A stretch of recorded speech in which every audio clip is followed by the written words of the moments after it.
difficulty of grading overseas is a big problem. And once that's figured out, you're going to see huge takeoff in the market as well. Welcome back, everyone, to another episode of SlabStoxFC. This is a very, very special episode because I'm joined here by the three content creators at SundayLeagueInvestors. I love their page. They post so much soccer content, and they do a really, really awesome job of it with videos and Instagram posts, educational posts on cards versus stickers for different players. So please go check out their Instagram page at SundayLeagueInvestors right now. Give them a follow. And now we're just going to talk about their journey through soccer cards, how they got involved, content creation, and what they're looking at now in the soccer card market. So Brian, Luigi, and Bob, thanks for joining me, and let's hear your guys' story. Wow. Thank you, Aaron. Well, that's thanks, Aaron. First of all, we're following your footsteps. So thank you so much for having us on the show. We've been watching you, SlabStox, grow. And with SlabStoxFC, it's just really exciting times right now. So thank you so much. Yeah, thank you. Yeah, but what's up, SlabStox Nation? What's up, SLI fam? Gotta always give a shout out. But hey, we basically what we started with Sunday League Investors. We are just three guys, essentially best friends, I think, right? It's debatable. It's debatable. We're still figuring that out. Yeah, we're getting there. We're getting there. But no, we were three great friends. We started in the soccer card journey a year ago. Mainly with me and Bob, we actually invested together. We're just like, hey man, we think soccer cards are going to be a big hit one day. It just doesn't make sense when you could buy like these legends like Messi and Ronaldinho, all these cards, all these players for the same way less price than, let's just say, LeBron James, because at the time we were actually investing into basketball. So it kind of just was a logical decision. And then what happens is over time, we just collected or invested. And then we're just like, man, no one's in this hobby space that's talking about soccer cards. Let's give it a shot. We're kind of wacky dudes. So why not give it a shot? And basically what we've been doing recently with our page, if you don't know what we do, is we post a lot of content about soccer cards, stickers, the comparisons. We're very kind of like the go of the flow type of people. We're not just saying, hey, let's just do this one part or just stickers or just cards. I think we do a very good job at kind of having like an ebb and flow type of deal. And, you know, we've been having a blast so far. So that's awesome. Great.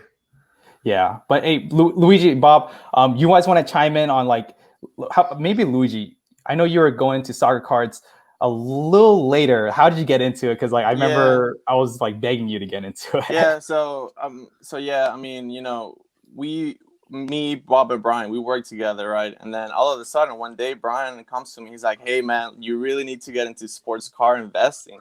You know, this is a great place. And like at the moment I was like, dude, no, you know, I'm gonna use my money somewhere else. And then I love baseball. So I actually, you know, crazy thing, I started looking through YouTube about, you know, different sites that talk about sports cards, and I found you guys, you know. So I was like, and you guys hit baseball really, you know, pretty big. So I was like, all right, let me start watching you guys, go from there. And I actually invested in a couple of cards. My first baseball card that I invested in was Sixto Sanchez, the pitcher that just debuted this year for the was it Marlins. So you know. So I spent, you know, I think it was $100. Right now I see his price is going up for like $300. The BGS 9.5. But anyways, so Brian comes to me and he's like, look, no one's touching the soccer market. If you don't want to spend that much money, get into it, you know. And all of a sudden I was buying Messi's and Ronaldo's, dude, literally for $1, which is crazy, you know. Back then I was just spending $1 per car, you know. Yeah. And now, you know, and now we're here. So it's you know, it's been pretty exciting for sure. Luigi, what's your best card or your favorite card? Either one. From soccer or any sports? Anything. And soccer too, since we are doing a soccer show. Let's hear the soccer one also. So my favorite card right now that I own is Carlos Valderrama from Colombia. He played on Colombia, I think, 1990, 1994 World Cup. So, you know, I'm a huge fan of, I'm not from Colombia, but I'm a huge fan of the national team because my grandparents are from there. And, you know, me being Venezuelan, we can't really make it to the World Cup. So I have to watch the team. So Colombia, you know, my go-to. Baseball, Miguel Cabrera. Love that guy. And I have a few cards of his. So, yeah. That's awesome. Awesome. Bob, let's hear from you. Me? Oh, man. So Brian and I, we actually knew each other from college. That's when we met. and then we worked together. He actually got me a job where we work now. And then a year later, actually, we were roommates at one point as well. So yeah. And then just one day out of the blue last year, Brown's like, "Hey man, do you want to go in sports cards?" And I was like, I'm not too sure. I was really iffy about it. I was like, I don't know really too much about it and everything. And then he kept on sending me like Gary V things, and then like Giannis's rookie cards, like, oh, this is super cheap, we should get it, and stuff like that. And then one day I was like, all right, I'll just get into it and everything. We'll put like X amount of money together, and then we'll start buying players and everything like that. And then yeah, that's our journey right there, Brian and I's journey. Brian, do you remember the first card you guys invested in together? I know the first soccer card was very interesting. Well, let's hear it. Yeah, our first soccer card was actually a immaculate Modern Marks Marcus Rashford auto. Out of 25. Out of 25, and we got that card for how much, Bob? I think it was like $15-$20. I'm pretty sure. $15-$20. Okay, $15-$20. I mean, it sounds amazing, right? And then 2 weeks later, we're like, hey, let's flip it. And how much do we flip it for? We flipped it for I think $60. $60, and we're so happy. I mean, that card right now is probably like $1,000. I mean, I'm just shooting out the blue, but it was just such a great moment for us. We're just like, wow, we can actually do this. And obviously, we've gone over time. Like long-term investing is more what we're into, though. Yeah, hey, I have a story like that. Back when I was in high school, being a huge Bucks fan, Giannis was the man in 2013. Like, I know no one else knew, but I knew that he was the man. I bought his Crown Royale silhouette auto of 99 jersey. I bought his National Treasures International Ink numbered out of 60 and his Spectra Blue auto jersey numbered out of 90 or something. I bought those three for $30 combined. Whoa. Dude, $30 combined. It was like 15K before his market dropped a little bit, but I sold them for $100. I was in high school, so I'm like I'm like $30 to $100. Give me that $70 right now. And I was super pumped. And, the way I look at it is everything I've done in the sports card industry ever since I started when I was 10 has combined to where I am today. Right. It doesn't matter about what your profit is. It doesn't matter about what your losses are. You constantly learn and get better. I'm sure you guys have found out the same exact thing. And I love your guys' story because you guys are so much like me, Sam, and Nate. Nate, Sam, and I go way back too. And we were really good friends for a long time.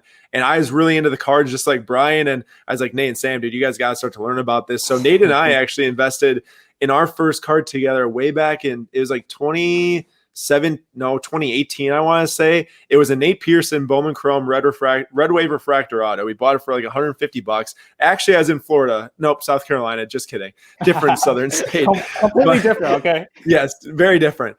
And we bought for $150 and flipping it for like $600. But that was what started all between Nate and I, and now we're here. So I just love hearing those stories. That's why I asked. It gets me so excited. That's crazy. I had no idea. All right, so focusing more on the soccer card market, all these shows, I'd love to ask people, what are their thoughts on cards versus stickers, and what do you see coming in the next year to two? Because I think that we either might see one overtake or might see them work together. It just depends on how people learn. But what do you guys think? Yeah, that's a very good question. And we get this question a lot, Aaron. And what my take or our take on it is basically, there's three camps, I believe. There's one camp, it's all about modern. There's a second camp where it's like, oh, you got to go scope, modern as in cards. And there's a second camp where it's just like stickers, right? And I also believe there's a third camp where we kind of fall in. We're kind of just like, whatever is the better value at that point in time. And that at the end of the day, right, we always preach, if you're going to pick a player, don't just go off of players that, let's say, well, scarcity plays a role, but at the end of the day, they need to perform. And sometimes we can't say just one statement where it says, hey, just go for stickers or go for cards, because you'll see different little instances. It's all contextual, where you look at the Mbappe Prism Silver goes for PSA 10, went for $6,000 the other day. And also the Panini Foot sticker PSA 10, I believe has the same pop count, went for $9,000, right? So those are things we look into. So we're very with the ebb and flow. We're kind of like the guys who are just like, hey, if the sticker is a little bit cheaper and it's graded, we will go for it. But would we buy a raw sticker, just a power raw sticker? I wouldn't say so, because at the end of the day, you want, principles are principles, right? You got to make sure it's scarce. And if there's a sticker that's mass produced, you got to make sure that it's either graded or, which completely changes the game because stickers are super hard to grade. So. Yeah.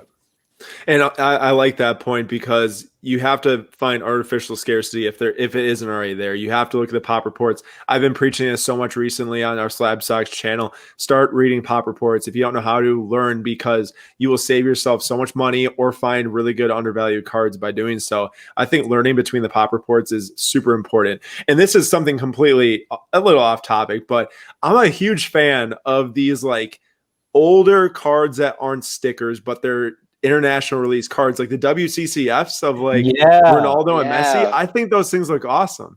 I'm a huge fan. Yeah, they remind me of a video game. Like the back of the card, they give you like I think it's the back of the card. They give you like their offense and defensive rating and everything like that. They look pretty sick. Oh, he's gonna show it. Yeah. Oh shoot! What do we got? Let's go. I showed this in one of the other episodes. It's my Sancho, but I'm telling you, these cards are awesome. And then the back is like Japanese writing, right? Yeah, they're really cool. Dude, we bought a Borussia Dortmund. Like I guess DACA is a Chinese company that did a whole entire relationship with Borussia Dortmund, and we bought Giovanni Reina. It's like a cool looking Chinese card. It's like refractor. It's numbered. We hope we get it in fine one piece. We just ordered it the other day. But yeah, I think cool looking inserts are really something that we've been hitting on very hard, because like iconic like stickers. We have a Panini stickers. It's like 2006 Panini Candy. It has Zlatan Ibrahimovic on there, Cristiano Ronaldo, and David Beckham. I think that's a pretty cool sticker. But at the end of the day, I think getting stuff graded is very important, though. Yeah, for sure. It definitely plays a huge factor, especially in the soccer market when the supply is lower with graded cards. You can compare it to any other sport, and it's tiny. Of course, now this is going to change over the next year or two as more people buy cards, more people grade. We're not going to see these huge margins, but there still is time to take advantage. And even if there aren't the huge margins, it's still a margin. Like look at basketball. People make tons of money in basketball grading. Like you're still going to be able to in soccer. Okay, next topic is where do you see the market over these next year to two? We have the Euro Cup in 2021. We have the World Cup in 2022. What's going to happen in these next 2 years? And is there a chance that we see a lot of Europeans getting involved, more Americans getting involved? What's going to be the thing that sparks this soccer, I want to say, almost revolution over the next 2 years? Of course, more people have gotten involved in these past 3 months, but I think we have to look at this as a long-term game. Even in my introductory SlabStoxFC video, I knew people were going to jump in short-term because we started talking about it. But I'm trying to preach, this is long, guys. Like this is not a short-term game of soccer. You have to be okay with holding for a year, holding for 2 years. Yeah, that's a really great question. And that's some question that we always debate about, right, guys? We always talk about, what is the long-term market going to look like? And, there's going to be different things. I think as a casual soccer fan, there's a lot of casual soccer fans that has not joined the card market. I believe a lot of other collectors from basketball, football join into the soccer card market, which helped the boom. And also there was casual fans that are joining, but I think the main thing is casual soccer fans, even the FIFA Ultimate Team players, right? I know we talk about that a little bit. FIFA Ultimate Team is a whole entire another game that we have not talked about. Or at least I think you guys mentioned it, right? I think Aaron, we mentioned it last video that I think, and this goes for all sports actually, I think of the esports world is a whole nother segment that can get involved in the card market. Either it's FIFA with soccer, or even them making esports trading cards of the actual players. Then they start to learn about sports cards. I think there's just so much growth in so many different avenues of this industry that, you can't discount anything at this point. Yeah. And another thing I wanted to add is we look at how grading is for overseas. The difficulty of grading overseas is a big problem. And once that's figured out, you're going to see huge takeoff in the market as well. There's a lot of different factors. Obviously, attention is probably the main focal point. Having the Euros, you saw how Champions League pretty much dictated a whole entire reactionary market. And now with Euros and the World Cup, that's going to just bring more attention. But at the end of the day, there are some problem areas that need to be fixed, just like grading companies need to be able to be more readily available in Europe and all the other countries. Yeah, and even supply allocation. They need, Topps and Panini need to do some type of job to get people out in UK and in Europe and in the EU supply, because, for the last 20, 30 years, we're seeing, the international supply the stickers and some of these WCCFs and whatnot, but we're not seeing them get massive amount of product like they are here. I think doing something like Panini and Topps, they just realized what the soccer potential is. They haven't even had time. They haven't even had time to plan out, what they're going to do to react to that, to start building their soccer business models. Like, who's to say that Topps doesn't start to produce, these sports card lines to go around the world? And then that's how we start to get people involved, is by actually getting their hands on the product. I mean, you have to actually learn about sports cards and get to eBay to learn about soccer cards if you're overseas, unless you hear through the stickers. But there's so many more ways for Topps and Panini to get these people involved. And I just think, and I know a lot of people that we're talking to and you guys think that this is going to, keep on toppling over the next 2, 3, 4 years. And 2026 World Cup in North America, are you guys pumped for that? How excited are you guys? Man, very excited. Ooh, I can't wait for US to win the national. No, I was going to say national championship. I don't know. I said that. The World Cup. I'm just kidding. It'll be nice if we go far. Yeah. I'm just glad we're qualified. We're qualified. But yeah. Yeah. Yeah. And then here's another thing is, what do you think about the American soccer players and what their market potential is over the next, 4 years? Because I think we saw it all start with, Mbappe, and then Sancho, and then Felix and other guys, and then Messi, Ronaldo, of course. But from what I was watching, it took Christian Pulisic's cards way longer to grab on with people than the international guys.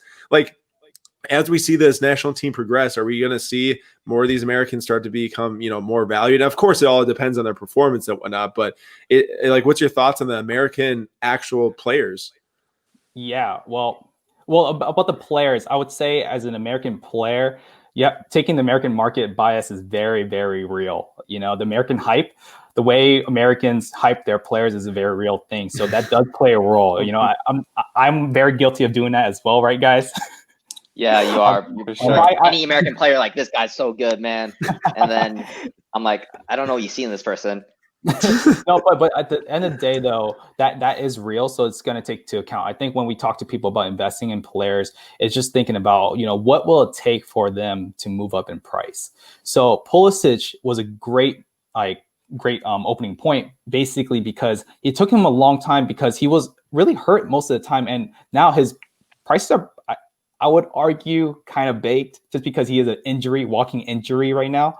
But we saw Weston McKennie going to Juventus, and what you saw a price change really high. Even though I love Weston McKennie, I think he's going to be great, but I don't know if he's worth that type of money compared to another player, right? Long term. And his optic hollows were like $100 at that top.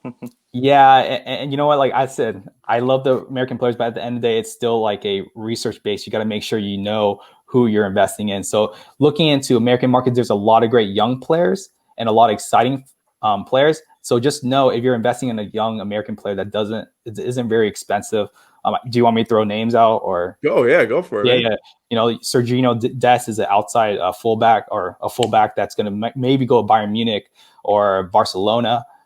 His stickers are very cheap. So once he scores a goal or does very well or even shows up, I think the prices will not take as much to grow in price. And that's just how it is, right? It's not because they're a better player than, let's say, Alphonso Davies. Yeah, and it's soccer, at least from my observation, has seemed like a really big matter of fact thing when it comes to price increases. It's you do one thing, you're on the map, and your prices are going up because of the I would say the overall lack of knowledge between buyers. When they do something big, they hit social media. That's when people start to jump on their cards. Alphonso Davies, I mean, I'm obviously not a soccer expert. Everyone knows I've told people that, but I was watching him, and there's probably nothing different between his game from before the Champions League to after, other than that they won. And now he, quadrupled in price in the span of like 3 weeks. So that's just my point, is that you have to be locked and loaded if you are looking to sell soccer, because of how fast swings like this can happen. You have to know your investments. You have to know what you're doing. And actually, I want to transition into that. So you guys obviously are really into soccer cards, buying and selling. What's your overall strategy when it comes to soccer card buying and selling? And I know you might not want to give away all your secrets, but when you're looking at soccer cards and you're analyzing them against each other, are you thinking short-term versus long-term? Just walk me through a little bit of that, whatever you want to offer. Yeah, I guess I'll take a lead on it, and then Luigi and Bob, you guys can fill in the blanks. Yeah. So the irony of our page is basically what we're posting is actually what we're doing. That's how we come up with so much content. It's just like we're just repackaging what we're doing. So if you're noticing or really looking deeply between the lines what we're doing, we're basically actually 70% of our portfolio or slash collection is actually vintage and legends, because we, it's just such an underpriced game right now. It's such a super underpriced. The pop count is insane. I could go on and on about them, but 70% is usually like our collection for vintage and legends. 15% is established players. Like, last season, we saw Kevin De Bruyne, we saw Neymar blow up in price and everything. It just didn't make sense how they were so cheap. This year, there's a lot. It's different game, but still same thing. And really, even though we're so excited about prospects, we actually only hold like 10%, which is the most ironic thing. And I think the point is to that we are more long-term than short-term, because long-term is just, we're very actually risk adverse, even though we're investing in sports cards, which is really ironic. Yeah. But we're very risk adverse, and we do like to play the short game a little bit, but not as much as people would think. Exactly. Yeah. And just to add to that, like myself at the beginning, I tried the short-term game. I was like, all right, let me buy a couple cards and try, flip them within a week. Did it work? Yeah, in a few scenarios it did. But myself, I just love watching the game. I love watching soccer. So the way I enjoy it is buying, holding for long term, and just seeing the player progress. Just seeing the player as the season goes by, when he plays for the national team, European competition, Champions League, Europa League, et cetera, et cetera. I'm just the type of investor that, will actually sit there and watch these players play. It's, you will. Yeah, I will. I spend, just on the weekends, I'm just there on the couch just watching these games go on and on. But everyone's different, but that's just my case. Awesome. Yeah, and then because Brian and I, we invest together and everything. So basically, we try to communicate who we're buying and everything like that. And sometimes Brian, buy some things like I'm like, I'm not too sure about. But at the end of the day, Brian makes the right calls and everything. And then the funny thing is, Brian will buy things in quantity, and then I'll buy things in quantity. No, wait, what's quality? The word? Quality. Yeah, that's what I'll buy one good thing, and then Brian will buy like mini base cards and everything like that. And then somehow it works for us. And so that's great. That's awesome. Yeah, I mean, I was about the exact opposite when I was in the soccer game. I was super risk seeking, so I plunked down a big chunk of change that I got from when I sold my football, basketball, and baseball cards. I took all of it and I put it on soccer, put it all on Mbappe, put it all on Sancho, and put it all on Felix, and then some Messi and Ronaldo here and there. But it worked out really well. So let me interject. Sorry to cut you off, Aaron, but I think there's no right way to invest, right? There's just different ways, because with short-term stuff like prospecting, you can make a lot of money. You told the story on your SlabStox channel a lot, Aaron, and that's the potential you could do. So it's not like there's nothing wrong. It's just we're very risk adverse. And I would say, like myself, when I was buying and selling a lot back in the day, I was like a year max on stuff, which some people would consider long term, but that's really where I saw the sweet spot, was like 6 months to a year. Like you pick the right guy, you pick the right cards, you grade him. 6 months to a year is really your sweet spot to maximize your ROI. And I say that, but keep in mind, every situation is different. Like you can't just apply the same science for one card to another card, which is why I love what you brought up about your vintage versus short-term game. I mean, you got to have different strategies for each sector, for sure. Yeah, exactly. Awesome. Well, thank you guys for talking. Anything else you guys want to say? Shout out your Sunday League Investors page. Anything else? As a fam, we made it. No, but Aaron, thank you so much. I know we talked a little bit before the podcast and YouTube channel. I think what you're doing is great. What one thing is, like, the more attention, the better, and you just keep doing your thing, man. Thank you. Appreciate it. Thanks so much, guys. Follow them on Instagram at Sunday League Investors. You will learn a lot about soccer cards. I can guarantee you that. They post a lot. Please go follow them. They're probably one of the best follows out there for soccer cards right now. Luigi, Brian, Bob, thank you guys so much for this interview. Really appreciate it. This is SlabStoxFC, and I'll see you guys next week.